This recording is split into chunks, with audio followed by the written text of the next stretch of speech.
Hello guys, welcome to my channel. तो आज हम देखने वाले हैं 6 फरवरी जो कि आज है, आज के पहले शिफ्ट का जीके जीएस क्वेश्चन, जिसमें इंग्लिश के भी क्वेश्चंस इंक्लूडेड हैं। क्वेश्चन और आंसर्स जो है और ऑप्शन वो बाइलिंगुअल फॉर्म में होगा, एक्सप्लेनेशन भी बाइलिंगुअल फॉर्म में होगा। और ट्रस्ट में बहुत सारा थीम रिपीट हो रहा है, जैसे इंटरनेशनल स्पेस स्टेशन और 20 रुपये का कॉइन और 20 रुपये का नोट से तो इतना प्यार हो गया है एसएससी के चेयरमैन को कि उसी से क्वेश्चन पूछे जा रहा है, बस जैसे उसका 20 का कॉइन चोरी हो गया हो। तो शुरू करते हैं आज का हम सेशन। पहला क्वेश्चन हमारा, भारतीय रिजर्व बैंक द्वारा जारी किए गए 20 रुपये के सिक्के का वजन कितना है? What is the weight of 20 rupee coin issued by reserve bank of India? तो ये जो है 8.54 ग्राम है। कोई 20 रुपये का सिक्का चोरी कर लिया है एसएससी चेयरमैन का, 20 रुपये के पीछे पड़ चुके हैं। देखिए इसका कॉम्पोजिशन तो बाई मेटालिक है। आउटर रिंग जो है वो कॉपर और जिंक और निकल से बना है, और इनर रिंग जो है उसका भी सेम कॉम्पोजिशन है लेकिन डिफरेंट परसेंटेज में। इसका शेप जो है वो 12 साइडेड है, डोडेकागोन। ये 5 फरवरी के शायद शिफ्ट 2 में ये क्वेश्चन आया था कि कितने साइड्स है 20 रुपये के सिक्के का। ठीक है, कॉइनेज एक्ट के अंदर इसे लीगल ट्रांजैक्शन दिया गया है। कॉइनेज एक्ट के अंडर ही कॉइन ये होता है, इशू होता है।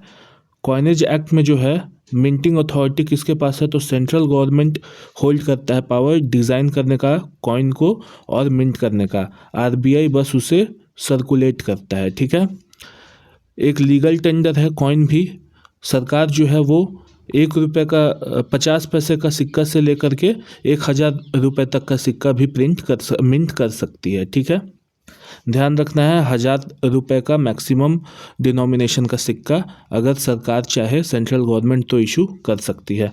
जो भी करेंसी नोट्स है वो जो है आरबीआई प्रिंट करती है और आरबीआई ही सर्कुलेट करती है। ठीक है, नेक्स्ट क्वेश्चन देखते हैं हम। Which of the following movement was restarted second phase in 1932? निम्नलिखित में से कौन सा आंदोलन 1932 में दोबारा शुरू किया गया था? द्वितीय चरण। तो ये जो है सिविल डिसोबीडियंस मूवमेंट का द्वितीय चरण शुरू किया गया था। ठीक है, तो पहला चरण जो है वो 1930 में महात्मा गांधी जी ने लॉन्च किया था। ठीक है, उसके बाद जो सिविल डिसोबीडियंस मूवमेंट है वो गांधी इरविन पैक्ट से जो है वो आपका सस्पेंड कर दिया गया, क्योंकि गांधी इरविन पैक्ट हुआ था तभी जाकर के सेकेंड राउंड टेबल कॉन्फ्रेंस में गांधी जी कांग्रेस को रिप्रेजेंट किए थे। फिर लेकिन दोबारा स्टार्ट करते हैं गांधी जी 1932 में। फिर 1934 में जाकर के सेकेंड फेज को भी सस्पेंड कर देते हैं महात्मा गांधी। ठीक है, यहाँ देखिए तो कुछ पॉइंट्स देख लेते हैं। तो सिविल डिसोबीडियंस जो है गांधी इरविन पैक्ट के बाद सस्पेंड हो गया था, रीस्टार्ट हुआ 1932 में, अभी हमने देखा। फिर रामसे मैकडॉनल्ड क्यों स्टार्ट हुआ था? तो रामसे मैकडॉनल्ड ने कम्युनल अवार्ड दिया था। कम्युनल अवार्ड किसको दिया था? तो डिप्रेस्ड क्लासेस को सेपरेट इलेक्टोरेट्स देने का वादा कर दिया था। इसी वजह से महात्मा गांधी जो है वो सिविल डिसोबीडियंस मूवमेंट स्टार्ट करते हैं सेकेंड फेज का। फिर उसके बाद पूना पैक्ट हुआ था महात्मा गांधी और बी आर अम्बेडकर के बीच में। ठीक है, 1934 में ये सेकेंड फेज भी जा करके ऑफिशियली विड्रॉ कर लेते हैं महात्मा गांधी। Next question. अच्छा, यहाँ पे ये हो गया है, यहाँ फैक्टर कॉस्ट होगा। ठीक है, ये जो बॉक्स है ना, यहाँ फैक्टर कॉस्ट होगा। तो what is deducted from GDP at market price to get GDP at factor cost? तो क्या डिडक्ट करते हैं? तो नेट इनडायरेक्ट टैक्सेस को डिडक्ट करते हैं। ठीक है, नेट इनडायरेक्ट टैक्स। अब हम जीडीपी का फॉर्मूलाज देख लेते हैं। तो ग्रॉस डोमेस्टिक प्रोडक्ट क्या होता है? तो जो भी फाइनल गुड और सर्विस कोई भी कंट्री के बाउंड्री के अंदर बना उसे जीडीपी में काउंट करते हैं। ये मतलब नहीं है कि कोई फॉरेन कंपनी वो गुड्स और सर्विस प्रोड्यूस कर रहा है या इंडियन कंपनी बस इतना ज़रूरत है जीडीपी में इंक्लूड करने के लिए कि वो इंडिया का बाउंड्री में बन रहा है।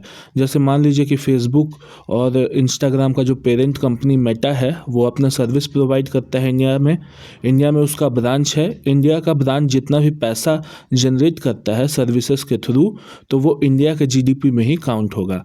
और मान लीजिए कि इंडिया में जो इंडियन कंपनी है वो इंडिया में प्रोडक्शन कर रही है, तो उसका भी जो इंडिया का प्रोडक्शन है वो जीडीपी में काउंट होगा। लेकिन वही इंडियन कंपनी अगर कोई फॉरेन कंट्री में प्रोडक्शन कर रही है तो वो प्रोडक्शन जो है वो इंडिया के जीडीपी में काउंट नहीं होगा। ठीक है, जीएनपी देखते हैं। तो जीडीपी में net factor income from abroad को अगर प्लस कर देते हैं तो हमारा जीएनपी बन जाता है। ठीक है, इसमें ये ग्रॉस नेशनल प्रोडक्ट में सिर्फ इंडियन सिटीज़न जो भी है वो जो भी प्रोड्यूस कर रहा है उसी को हम ऐड करते हैं। कोई भी फॉरेन कंट्री का जो भी कंपनी है उसका प्रोडक्शन को ऐड नहीं करते हैं। मान लीजिए कि इंडिया का कोई व्यक्ति है, जैसे आप ही है, आप जाते हैं मेक्सिको, वहाँ मेक्सिकन पेसो में पैसा कमाते हैं, तो वो भी जीएनपी में काउंट होगा क्योंकि आप इंडियन सिटीजन हैं। लेकिन भले ही आप बाहर में काम कर रहे हैं लेकिन फिर भी आपका इनकम जो है वो जीएनपी में काउंट होगा। नेट डोमेस्टिक प्रोडक्ट में जीडीपी में अगर डिप्रिसिएशन को माइनस कर देंगे तो हमारा नेट डोमेस्टिक प्रोडक्ट मिल जाएगा।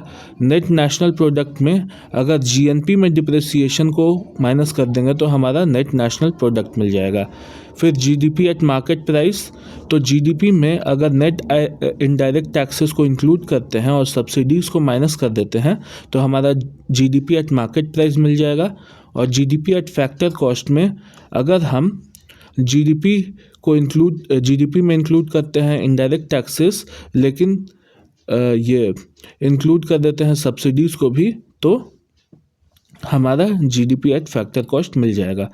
फॉर्मूला देख लेते हैं, ये फॉर्मूला याद कर लीजिएगा, बहुत आसान है। GDP plus net factor income from abroad, तो जो भी इंडियन व्यक्ति बाहर जाके पैसा कमाता है तो वो भी काउंट होगा। लेकिन कोई फॉरेन का बंदा इंडिया में आके पैसा कमाता है तो वो पैसा को हमें net factor income from abroad से माइनस करना होगा।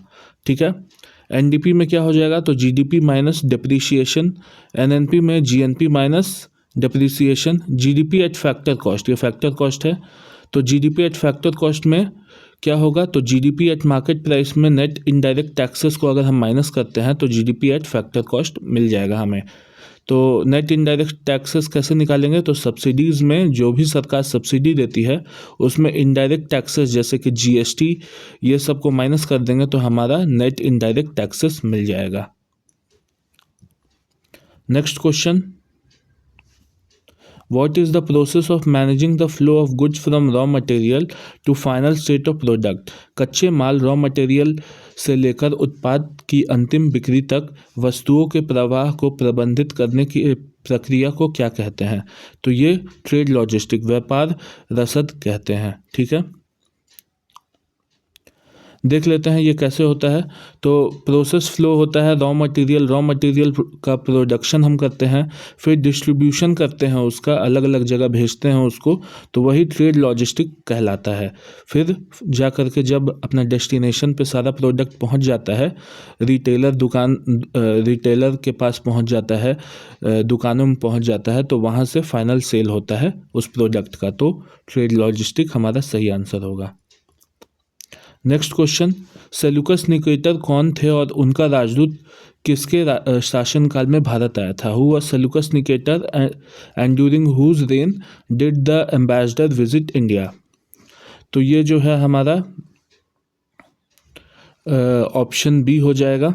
सेल्यूकस निकेटर जो है वो ये अलेक्जेंडर का जनरल था और चंद्रगुप्त मौर्य के टाइम पे अपना एम्बेसडर मेगास्थनीज को भेजा था। ठीक है, तो option B is the right answer. अब सेल्यूकस निकेटर के बारे में जान लेते हैं। सेल्यूकस वन निकेटर, तो जब अलेक्जेंडर का डेथ हो जाता है तो सेल्यूकस निकेटर जो है वो सेल्यूसिड एम्पायर स्टैब्लिश करता है। उसके बाद चंद्रगुप्त मौर्य इसे हरा देते हैं इन बैटल ऑफ इप्सस। उसके बाद एक ट्रीटी होती है जिसमें 500 war elephant Chandragupta Maurya Seleucus Nicator one को गिफ्ट करते हैं।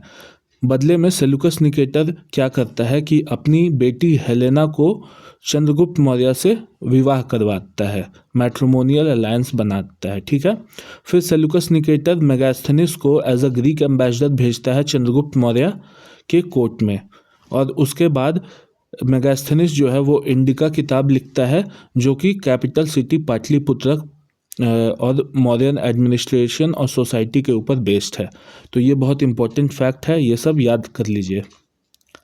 नेक्स्ट क्वेश्चन, भारतीय संविधान का कौन सा अनुच्छेद राष्ट्रपति पर महाभियोग इम्पीचमेंट चलाने की प्रक्रिया प्रदान करता है? Which article of Indian constitution provides the procedure for impeachment of president of India? तो अनुच्छेद 61 आर्टिकल 61 जो है वो इम्पीचमेंट का बात करता है प्रेसिडेंट का।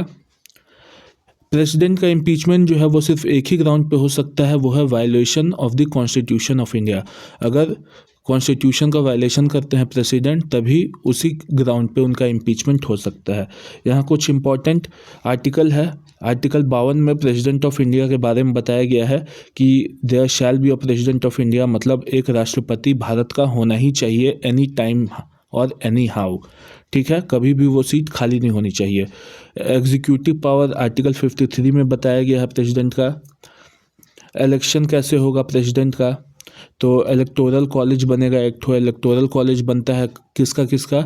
तो सिर्फ इलेक्टेड मेंबर्स ऑफ लोकसभा और राज्यसभा का नॉमिनेटेड मेंबर्स इंक्लूड नहीं होता है, और ये स्टेट का जितना भी लेजिस्लेटिव असेंबलीज है और दिल्ली और पुडुचेरी का जो विधानसभा है उसका मेंबर्स इलेक्ट करता है, इलेक्टोरल कॉलेज का पार्ट होता है। तो ध्यान रखना है।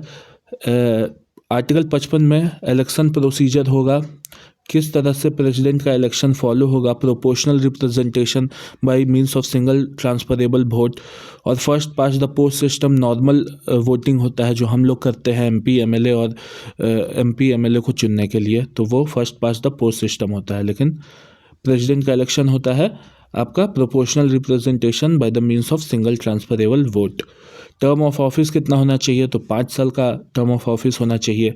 री इलेक्शन के लिए एलिजिबल है प्रेसिडेंट, कितना बार भी इलेक्ट हो सकता है एक ही आदमी प्रेसिडेंट के लिए। क्वालिफिकेशन क्या है? तो 35 साल होना चाहिए प्रेसिडेंट का, और प्रेसिडेंट जो है वो सिटीजन ऑफ इंडिया होने चाहिए। ठीक है, कंडीशन क्या है ऑफिस का? तो प्रेसिडेंट का ऑफिस कंडीशन। फिर 61 में अभी हमने देखा इम्पीचमेंट का प्रोसीजर दिया हुआ है। इम्पीचमेंट कैसे होगा?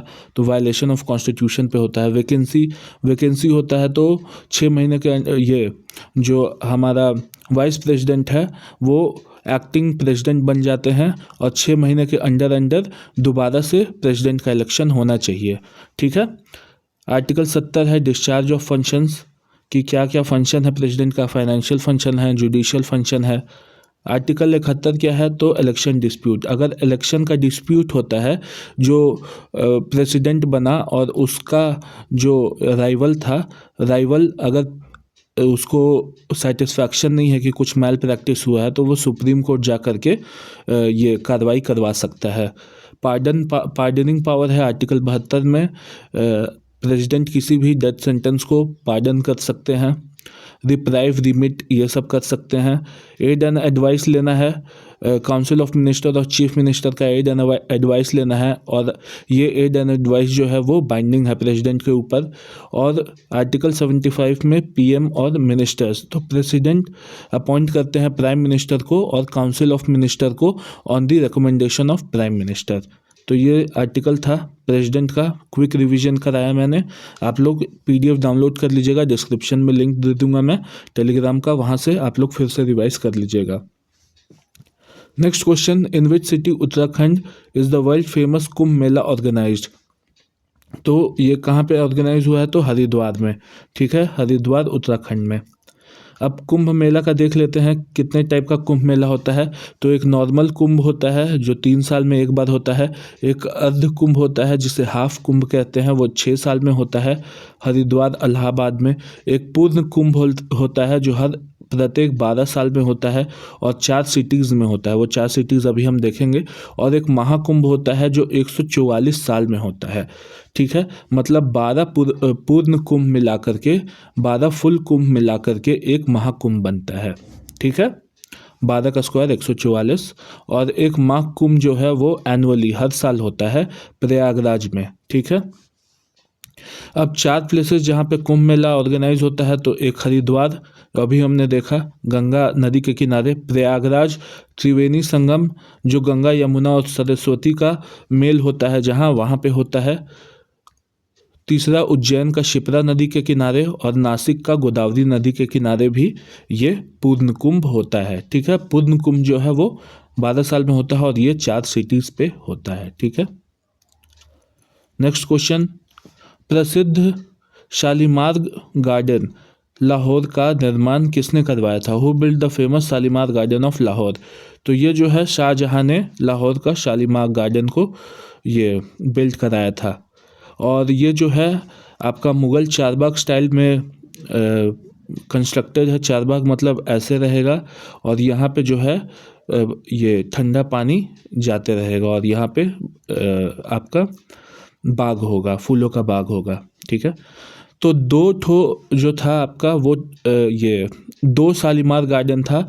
जो लाहौर वाला है वो शाहजहां ने बनवाया था, और जो श्रीनगर जो कि दाल लेक के पास है वो जहांगीर ने स्टार्ट करवाया था, शाहजहां के पिताजी ने।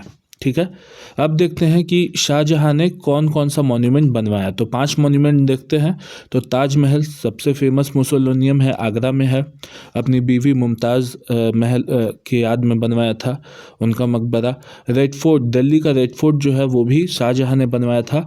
और आगरा का रेड फोर्ट जो है वो अकबर ने बनवाया था 1565 में। जामा मस्जिद जो है, जो लार्जेस्ट मॉस्क है इंडिया का, वो भी शाहजहां ने बनवाया था।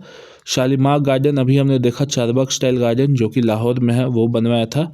और मोती मस्जिद जो है इनसाइड आगरा फोर्ट, वो भी शाहजहां ने बनवाया है, वाइट मार्बल का मोती मस्जिद। नेक्स्ट क्वेश्चन, किस प्रकार की खेती में रासायनिक कीटनाशकों और कृमित उपवर्गों के उपयोग से बचा जाता है और केवल जैविक खाद जैसे कंपोस्ट या गोबर की खाद का उपयोग किया जाता है? Which type of farming focuses on using organic fertiliser, avoid chemical pesticide and synthetic fertiliser? तो ये ऑर्गेनिक फार्मिंग हो जाएगा, जैविक खेती। इसमें सिंथेटिक और ये आर्टिफिशियल फर्टिलाइज़र यूज़ नहीं होता है। गाय का गोबर ये सब यूज़ होता है। ऑर्गेनिक है, नो केमिकल, सेल्फ कंजम्पशन के लिए। ये कमर्शियली ऑर्गेनिक फार्मिंग नहीं हो सकता है। श्रीलंका ने ट्राई किया था, वहाँ पे क्रॉप फेलियर हो गया, बहुत गंदा वाला, इकोनॉमी क्रम्बल कर गया। कमर्शियल एग्रीकल्चर जो है वो मार्केट ओरिएंटेड होता है, मतलब बाज़ार में ले जा कर के बेचने के लिए। इंटेंसिव जो होता है वो maximum output in small land, मतलब छोटे लैंड में ज़्यादा से ज़्यादा आउटपुट हो, उसको इंटेंसिव क्रॉपिंग कहते हैं। ठीक है, यहाँ पे देख सकते हैं कमर्शियल फार्मिंग जो होता है वो ये फार्मिंग होता है मेनली क्रॉप प्रोड्यूस के लिए, ताकि मार्केट में ले जा कर के बेचा जा सके। ऑर्गेनिक फार्मिंग में केमिकल फर्टिलाइज़र और पेस्टिसाइड का यूज़ नहीं होता है, बिल्कुल नेचुरल फर्टिलाइज़र्स जैसे खाद और गोबर यूज़ होता है। इंटेंसिव फार्मिंग जो है वो high input of labour capital और fertiliser to get maximum input from small land, मतलब छोटे ज़मीन से ज़्यादा से ज़्यादा ये खेती का फसल हो, उसके लिए इंटेंसिव फार्मिंग होता है। और सब्सिस्टेंस फार्मिंग जो है वो सिर्फ डेली नीड, जो कि एक परिवार के डेली नीड खान पान के लिए कंप्लीट हो, उसको सब्सिस्टेंस फार्मिंग कहते हैं। नेक्स्ट क्वेश्चन, क्रिकेट में पॉपिंग क्या होता है? Where does popping occurs in cricket? तो ये जो है हमारा क्रीज पे होता है। ऑप्शन बी, यहाँ आंसर पहले से दिया हुआ है, क्रीज पे होता है। इसको क्यों यूज़ करते हैं? तो नो बॉल चेक करने के लिए यूज़ किया जाता है। ठीक है, ये क्रीज का वो लाइन होता है जहाँ बैटिंग और बॉलिंग के वक्त प्लेयर के बीच में दूरी तय की जाती है, मतलब बैटर और बॉलर के बीच में। In which state is the Mahamastakaabhishek festival celebrated. तो महामस्तक अभिषेक किनका होता है, तो ये है गोमतेश्वर के बाहुबली, ठीक है, श्रवण बेलगोला के बाहुबली, इन्हें गोमतेश्वर भी कहते हैं, गोमतेश्वर का स्टैचू, तो ये कर्नाटका में है, ठीक है, कर्नाटका में। श्रवण बेलगोला में है इनका ये 57 फुट स्टैचू। और ये गोमतेश्वर या बाहुबली जो हैं ये पहले तीर्थंकर ऋषभदेव के पुत्र थे, बेटे थे, ठीक है, ये भी फैक्ट याद रखिएगा। जैन धर्म में काफ़ी माना जाता है इन्हें। Next question, how many time does the international space station orbits the earth in 24 hour. तो ये लगभग 16 बार या 15.5 टाइम्स रोटेट करती है। ये हर 90 मिनट में एक चक्कर काटती है अर्थ का, ठीक है, ध्यान रखना है, हर 90 मिनट में एक चक्कर, इसीलिए 15.5 या 16 बार घूमती है अर्थ के 24 घंटे में। मतलब ये 16 बार सनराइज और सनसेट देखती है प्रत्येक दिन। ये लगभग जो है 28,000 किलोमीटर प्रति घंटा के रफ्तार से ये करती है, रोटेट करती है अराउंड दी अर्थ। 400 किलोमीटर ऊपर इसे प्लेस किया गया है इन लो अर्थ ऑर्बिट, ठीक है। तो जो इंटरनेशनल स्पेस स्टेशन है वो लो अर्थ ऑर्बिट में प्लेस किया हुआ है। और इंटरनेशनल स्पेस स्टेशन ही ऐसा मैनमेड ऑब्जेक्ट है जो अब तक का दुनिया का सबसे महंगा मैनमेड ऑब्जेक्ट है, जिसकी लागत $100 बिलियन आई है बनाने में। और 2002 में फंक्शनल हो गया था ये। 1998 में पहला मॉड्यूल भेजा गया था इसका। ये पिछले ही शिफ्ट में ये क्वेश्चन पूछा था कि कब पहला मॉड्यूल भेजा गया था। Select the option that can be used as a one word substitution for the given group of word. A person who believe in God is present in all thing nature and the universe. तो ये हो जाएगा pantheist, ठीक है, option B is the right answer. तो atheist किसे कहते हैं, जो भगवान के एग्जिस्टेंस में बिलीव नहीं रखता हो, मानता हो कि भगवान होते ही नहीं है। पैंथिस्ट मतलब भगवान हर चीज़ में प्रेजेंट है, नेचर में भी, पूरे यूनिवर्स में हर जगह प्रेजेंट है, उसे पैंथिस्ट कहते हैं। पॉलीथीस्ट मतलब एक भगवान से ज़्यादा भगवान में मानने वाले। तो हिंदुइज्म में लगभग मैक्सिमम लोग जो भगवान में मानते हैं वो पॉलीथीस्ट ही होते हैं। और थीस्ट जो कि एग्जिस्टेंस ऑफ वन गॉड में बिलीव करते हैं, मानते हैं कि सिर्फ एक ही भगवान है, जैसे कि मैक्सिमम मुस्लिम जो हैं वो थीस्ट हैं, एक भगवान में मानते हैं। Next question, the management had to resort dash strict measure to control the crowd. तो ये हो जाएगा C, the management had to resort to strict measures, ठीक है। इंग्लिश का क्वेश्चन था, he apologise dash for his mistake dash for manager. तो ये हो जाएगा option B, he apologise for his mistake to manager, option B is the right answer. Next, which of the following players does not wear a helmet on their head for protection. तो ये हो जाएगा bowler, जो गेंदबाज होता है वो helmet नहीं प्रोटेक्शन के लिए पहनता है, क्योंकि वो बॉलिंग कर रहा होता है दूसरे एंड से। बैट्समैन तो पहनता ही है, फिलिप ह्यूज, आपको पता होगा, आप लोग को डेथ हो गया उनका, 67 नॉट आउट, ऑस्ट्रेलिया के क्रिकेटर थे। बेसबॉल में जो ये पीछे जो कैच करता है बॉल वो भी हेलमेट पहनता है, और हॉकी गोलकीपर भी जो है वो भी हेलमेट पहनता है। तो कौन हेलमेट नहीं पहनता है, तो bowler. In which part of the human heart does oxygenated pure blood enters first? तो ये जो है हमारा लेफ्ट एट्रियम में सबसे पहली बार ऑक्सीजनेटेड ब्लड घुसता है, ठीक है, इंटर करता है। अब देखते हैं डीऑक्सीजनेटेड ब्लड। तो डीऑक्सीजनेटेड ब्लड का सोर्स कहाँ से है, तो जब ऑक्सीजनेटेड ब्लड लंग से पूरे बॉडी पार्ट में जाता है, तो बॉडी पार्ट जब ऑक्सीजन यूज़ कर लेता है और कार्बन डाइऑक्साइड जब सेल से रिलीज़ करता है, तो डीऑक्सीजनेटेड ब्लड का सोर्स है अदर बॉडी पार्ट, पूरे शरीर के अंग, ठीक है। कौन लाता है, तो वेंस लाता है वापस दिल तक, तो कहाँ पहले जाता है, तो सुपीरियर वेना कावा में, फिर इन्फीरियर वेना कावा में।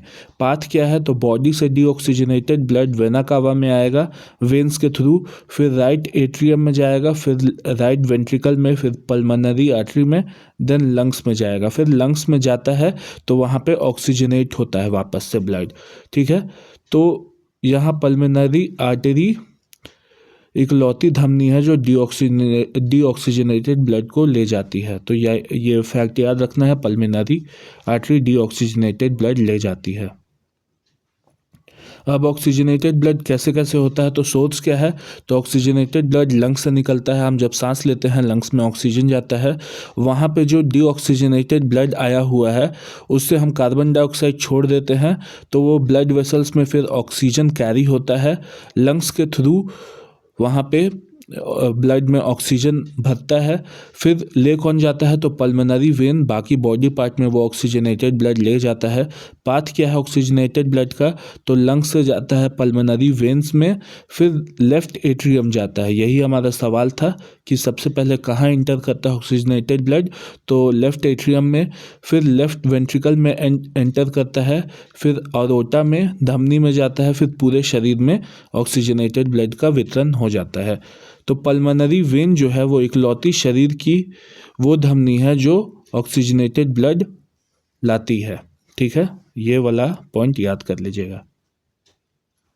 Next question, in Mendeleev periodic table the element were arranged according to which property. Mendeleev की आवर्त सरणी में तत्वों की किन गुण के आधार पर व्यवस्थित किया गया है, तो ये जो है हमारा एटॉमिक मास के बेसिस पे इसे एलिमेंट्स को अरेंज किया गया है इन मेंडलीव पीरियोडिक टेबल। अब देख लेते हैं हम थोड़ा सा एटॉमिक नंबर ऑफ प्रोटॉन, इसका डिस्कवरी किसने किया था, तो रदरफोर्ड ने। एटॉमिक मास का डिस्कवरी जो है, जो प्रोटॉन और न्यूट्रॉन से मिलकर बनता है, उसे रदरफोर्ड और चैडविक ने किया था। और नंबर ऑफ इलेक्ट्रॉन का खोज किसने किया था, इलेक्ट्रॉन का खोज तो वो जे थॉमसन ने, ठीक है। Electron J Thomson, nuclear and proton Rutherford, neutron Chadwick, ठीक है। अब इवोल्यूशन देखते हैं, तो सबसे पहले डोबर्नियर आया 1829 में, जिसने लॉ ऑफ ट्राइड्स दिया, ठीक है। मतलब एलिमेंट का तीन एलिमेंट का ग्रुप बनाया था इसने। फिर न्यूलैंड दिया लॉ ऑफ ऑक्टेव्स, जिसमें 8 एलिमेंट, हर एक 8वां एलिमेंट जो है वो सिमिलर प्रॉपर्टी शो करता था, मतलब हर एक नहीं लेकिन ऐसा करता था 3-4। फिर मेंडलीव आया 1869 में, जिसने इंक्रीजिंग एटॉमिक मास के ऊपर ये एलिमेंट को अरेंज किया। यही हमारा क्वेश्चन था। रदरफोर्ड 1911 में एटॉमिक न्यूक्लियस के ये बेसिस पे, मतलब आपका एटॉमिक स्ट्रक्चर के बेसिस पे पीरियोडिक टेबल दिया। फिर मॉजले आया 1913 में, जिसने मॉडर्न पीरियोडिक लॉ दिया, एटॉमिक नंबर के बेसिस पे अरेंज किया। फिर मॉडर्न पीरियोडिक टेबल जिसमें इंक्रीजिंग एटॉमिक नंबर के बेसिस पे अरेंज किया हुआ है, यही हम आज यूज़ करते हैं, ठीक है। Next question, in Mendeleev periodic table the element were arrange according to which property. तो मेंडलीव, अच्छा ये रिपीट हो गया है क्या, हाँ, एटॉमिक मास के बेसिस पे रिपीट हुआ क्वेश्चन था। Choose the option that represents the homophone of dear meaning in animal, ठीक है। होमोफोन ऑफ डियर, तो ये हो जाएगा हमारा ऑप्शन बी, ठीक है। डियर इसका मतलब होता है प्रिय, प्यारा, ठीक है। डियर मतलब प्यारा, महंगा। Next question, where is the Lakshadweep archipelago located. Lakshadweep archipelago कहाँ लोकेटेड है, तो ये अरेबियन सी में, अरब सागर में, ठीक है। राजधानी क्या है, तो कावारती है। कुल 36 द्वीप है, लेकिन 10 से 11 द्वीप में ही आबादी रहती है। ये कोरल आइलैंड से बना हुआ है, मूंगा चट्टानों से। 9 डिग्री चैनल जो है वो मिनिकॉय आइलैंड को मेन लक्षद्वीप आर्कीपेलेगो से अलग करता है, और 8 डिग्री चैनल जो है वो मिनिकॉय आइलैंड को मालदीव से सेपरेट करता है। तो 9 डिग्री और 8 डिग्री चैनल याद कर लीजिएगा, एग्जाम में आ सकता है। Direction, select the most appropriate antonym of the given word depress. तो एंटोनिम मतलब उलट पूछा है, तो डिप्रेस का ये क्या हो जाएगा, तो चीयरफुल हो जाएगा, ऑप्शन बी अगर आप डिप्रेस्ड हैं, चेयरफुल मतलब आप बहुत खुश हैं, तो option B is the right answer. Depressed मतलब काफ़ी दुखी, हताश, परेशान, और ग्लूमी और मेलैंकली भी इसी का ये है आपका, इसका सिनोनिम है डिप्रेस्ड का। ग्लूमी जो है वो डिप्रेस्ड का सिनोनिम है, मेलैंकली भी जो है वो डिप्रेस्ड का ये है, और डाउनकास्ट निराश भी डिप्रेस्ड का ही सिनोनिम है, लेकिन चीयरफुल जो है वो एंटोनिम है। Question, select the correct spelt word, correctly spelt word. तो ये स्पेलिंग देखना है, तो ये हमारा ऑप्शन बी जुबिलेंट, ये सही स्पेलिंग है। इसका मतलब क्या होता है, तो एक्सट्रीमली हैप्पी, अत्यंत खुश। क्यों? Because of success. हम चाहते हैं आप भी सक्सेस हो, आप भी बहुत खुश रहें। Select the correctly spelled word, तो इसमें से कौन सा है, आप पढ़िए पॉज करके, मैं देखता हूँ। Option C is the right answer.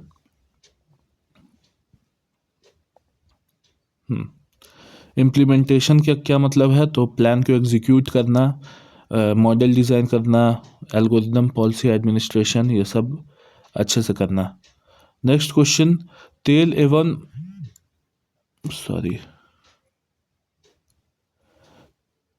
एवं प्राकृतिक गैस आयोग अब निगम की स्थापना किस वर्ष हुई थी? In which year was the oil and natural gas commission now corporation established? तो ये जो है हमारा ऑप्शन बी 1956 में इसका स्टैब्लिशमेंट हुआ था। ठीक है, ओएनजीसी का फुल फॉर्म देख लीजिए, oil and natural gas corporation. कब स्टैब्लिश हुआ था? 14 अगस्त 1956 को स्टैब्लिश हुआ था। नेक्स्ट क्वेश्चन देखते हैं, योजना आयोग प्लानिंग कमीशन के निर्देश संदर्भ में निम्नलिखित कथनों पर विचार करें। Consider the following statement for planning commission.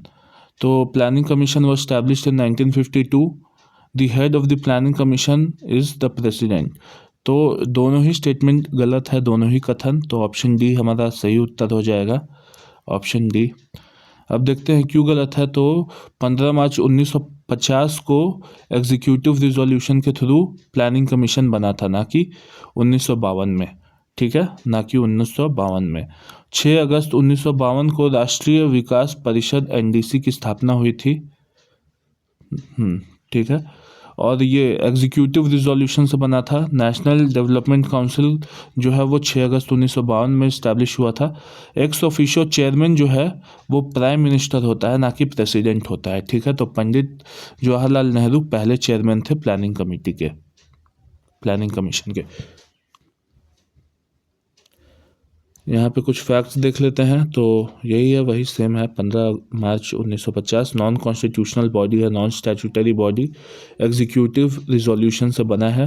Prime minister होते हैं ex officio chairman, Pandit Jawaharlal Nehru पहले चेयरमैन थे, और 5 ईयर प्लान्स बनाता था प्लानिंग कमीशन।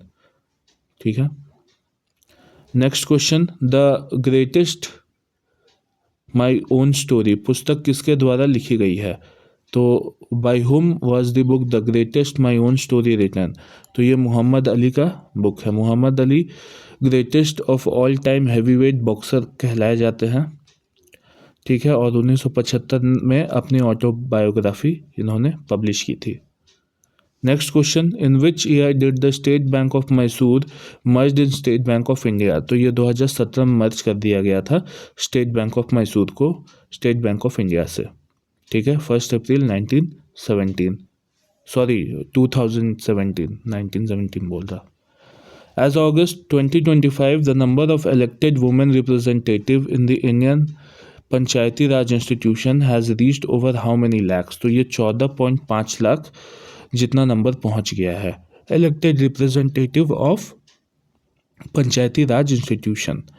अब देख लेते हैं, तो ये प्रेस इंफॉर्मेशन ब्यूरो गवर्नमेंट का वेबसाइट है, उस पर आया था।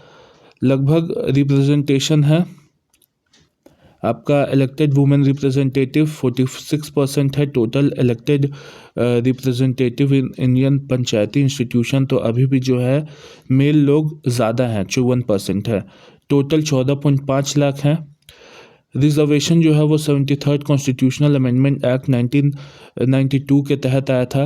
33% रिजर्वेशन 21 स्टेट में दिया हुआ है, लेकिन 50% रिजर्वेशन जो है वो बिहार, राजस्थान, मध्य प्रदेश और कर्नाटका में है। मतलब इन राज्यों में वुमेन को 50% रिजर्वेशन दिया हुआ है पंचायती राज इंस्टीट्यूशंस में। ठीक है, 50% ही देना चाहिए, वुमेन का रिप्रेजेंटेशन इक्वल होना चाहिए। तो हमारा लेक्चर ख़त्म होता है। वीडियो पसंद आया हो, एक्स्ट्रा इन्फॉर्मेशन मैं इसलिए देता हूँ क्योंकि देख रहे हैं थीम कितना रिपीट हो रहा है। कॉइन पे रिपीट हुआ, करेंसी नोट पे, इंटरनेशनल स्पेस स्टेशन पे। पिछले 4 जो शिफ्ट हुए हैं उसमें एटमॉस्फेरिक लेयर से तो इतने भर भर के हर शिफ्ट में क्वेश्चन आए। 2 क्वेश्चन आ रहे हैं, ट्रोपोस्फेयर, आइनोस्फेयर, थर्मोस्फेयर। इसीलिए मैं सब कुछ दे रहा हूँ इन्फॉर्मेशन यहीं पे। आप सारे वीडियो को देख लें अच्छे से। मैंने 5 शिफ्ट जो हुए हैं, 6 शिफ्ट, उसका वीडियो है मेरे चैनल पे। PDF डाउनलोड करें, दोबारा एक बार रीड कर ले। मेरे को वीडियो बनाने में 30 मिनट लग रहा है, 40 मिनट, तो आपको तो रीड करने में 20 मिनट लगेगा। तो एक बार ज़रूर देख लें। वीडियो पसंद आया हो तो लाइक करें, सब्सक्राइब करें चैनल को। मैं और भी अलग अलग इनिशिएटिव लाऊंगा, free initiative, no cost required, अच्छे से बुक प्रिपेयर करके दूंगा आपको मैं। Thank you very much. जय हिंद।